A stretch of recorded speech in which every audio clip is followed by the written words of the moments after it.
And so hello guys and welcome back. So we're going to explore now for the Pioneer format this a little update, which I think kind of another take for this build. So we know that the mono red or the red deck wins archetype is very popular and still somewhat consistent in these older formats. And we know that the core steel cutter is now banned, but kind of expecting this to have maybe it will still shine in this Pioneer.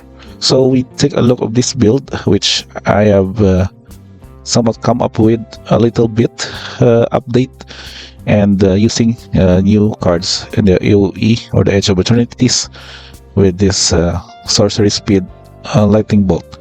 So plasma bolt is basically having this short term for a shock damage, but if you were able to void, it will deal 3 damage instead. So having void is that you will trigger this if a non-land permanent left the battlefield this turn or a spell was warped this turn. And so let's take a look at the list. So I call this one as the Morrowind Burn MTGEOE set update. So we have 4 artifacts, 10 creatures, 14 instants, 22 lands, 10 sorceries, and 15 card sideboard. So let's take a look at the choices. Of course, Cold Steel Cutter will be the best fit here because it's somewhat difficult to deal with because it's an artifact, it's not a creature. It can also generate free monks for this deck. So you just need to cast your second spell each turn, in which you'll notice we have a lot of 1 mana cost and 2 mana cost spells to fulfill these triggers. So we go now to the creature choices. We have, of course, Monetary Sphere as a main 1 mana cost trap for this deck. Power, Prowess, and Haste. I've considered the Voldaren Epic here. So this is just an unusual deck card for this deck, basically, because it just only triggered 1 damage and gets you a blood token. But this blood token later on would be very essential for this deck to have because of it can provide card draw. It can also be used to sacrifice to the discard Shrapnel Blast, and also sacrificing this blood token would mean that you can trigger Plasma Bolt Void ability. So we have these 4 of these in the deck. Also having 2 copies of Screaming Menaces, so this is just a pretty much basic card for this kind of deck build. To increase damage, it can also, when it's dealt damage, it can also redirect this damage to your opponent's dome, and then they cannot gain life for the rest of the game. So for the spells, of course, line up of the burn spells. Reference the default cards here. We have Burst Lightning and Play with Fire, and also Lightning Strike. So Burst Lightning would be very good late game for the kicker cost. Play with Fire would also help you to scry if you deal damage to a player to fill up your draws. Lightning Strike, of course, is a 2 mana cost lightning bolt for this deck, so we only considered 1. And of course, aside from these removals, we have Shrapnel Blast, which I think would be a very specific 2 mana cost, 5 damage, and can deal pretty much a lot of damage in the maybe 4 turns or 5 turns, depending on how artifacts you have for the setup. So we know that we have Core Steel Cutter as an artifact, the blood token from Voldaren Epic here, and later on we also considered 2 copies of Darksteel Citadel as your source for generating this as a requirement. So we'll only have this at early situations that you need to maybe do a huge damage burn spell effect for this card. And for also Fairy Temper would also work well with the discard effect from the blood. You can pay 1 for the madness cost, and Reckless Rage as your only main deck spot removal because it can also work well with targeting the Screaming Nemesis to deal the extra 2 damage to your opponent's life, and also dealing 4 damage to any relevant creature from your opponent. Now for the sorcery, we see that of course the mentioned Plasma Bolt will be relevant for this build, and we've also considered Bolt Wave as another 1 mana cost 3 damage to opponents, can trigger spell the Steel Cutter, and also Prowess from the Monastery Swift Spear, and of course Cardo effects in the form of Light Up the Stage, that is 2 copies in the deck. So for the lands lineup, We have some mostly mountains here, but I've considered to add Dark Steel Citadel again as a choice for a fodder for your uh, Shrapnel Blast.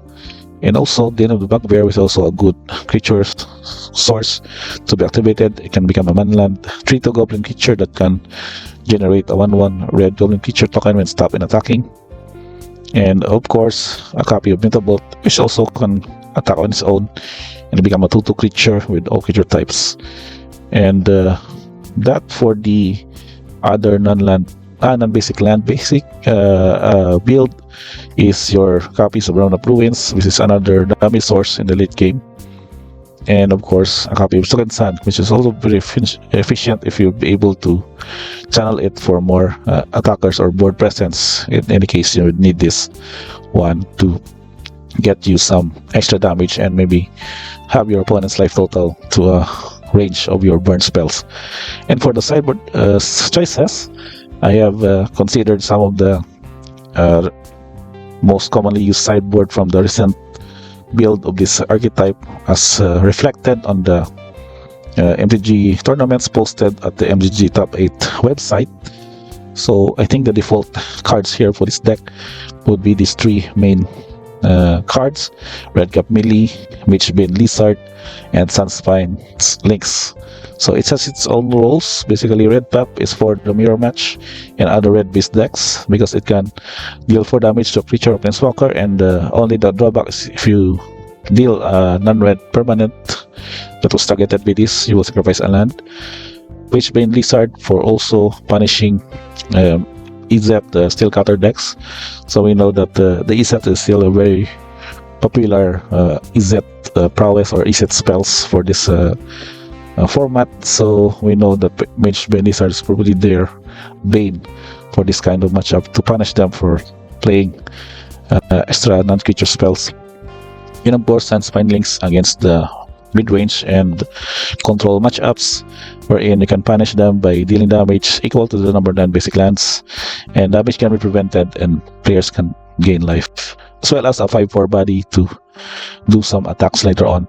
And the other card choices here, I've considered the Grafdigger's Cage, as observed also from the tournament results. This might be the answer to some of the Disc-Sprung decks, the Phoenix decks, where we can have their creature cards in graveyards can't enter the battlefield this turn, or even they cannot reanimate the creatures, and they cannot also cast spells from graveyards or libraries. So that punishes them. We have also Witchstalker's Frenzy against other aggro, which can also be beneficial to answer their bigger threat, as this costs 1 less for each creature that attack this turn to deal 5 damage to target creature, and a copy of Diplomatic Barrage, which can also be useful in maybe some matchups against maybe some Oculus decks or the mid-range or control decks that caters around blue and white, because you can deal 5 damage to the creatures or planeswalker, and this spell can basically be countered at a cost of 1 mana. So very efficient also to gain an advantage for this kind of build. So we have 22 lands in total for this one. Let's check on the average mana cost. It's 1.5. It's very, very cheap. We only have 3 as our main set for this highest curve, but of course 22 lands is also essential because you might need to sacrifice the citadels to Shrapnel Blast, and you might need extra lands to activate your Den of the Bugbear and Metabolt creature lands. And last but not the least, do we have any tokens? We have 4 blood token. This is from the Colite to produce the blood token, and the Goblin from the Bugbear, Monk token of course from the Cory Steel Cutter, and the Spirit token from the Second Sun. So overall, I think this would be a nice variance if you're tired of the usual mice mono red that has exceeded standard already, as they were, most of the components were banned and they're still flourishing here in the Pioneer format. I would suggest to try also this kind of deck build, wherein you can still go with the usual aggressive setup, but later on you can have some good damage effects in the form of throwing Shrapnel Blast to your opponent's dome, and also using Plasma Bolt as a slow lightning bolt in the process of this deck. So again, this is just a short deck tech review for Pioneer for Mono Red Burn for this format. Now we have Edge of Eternity set as the added new components that you can use for this deck archetypes in the Pioneer format. Again, guys, thank you for checking this out. Don't forget to like and subscribe, and see you on the next video.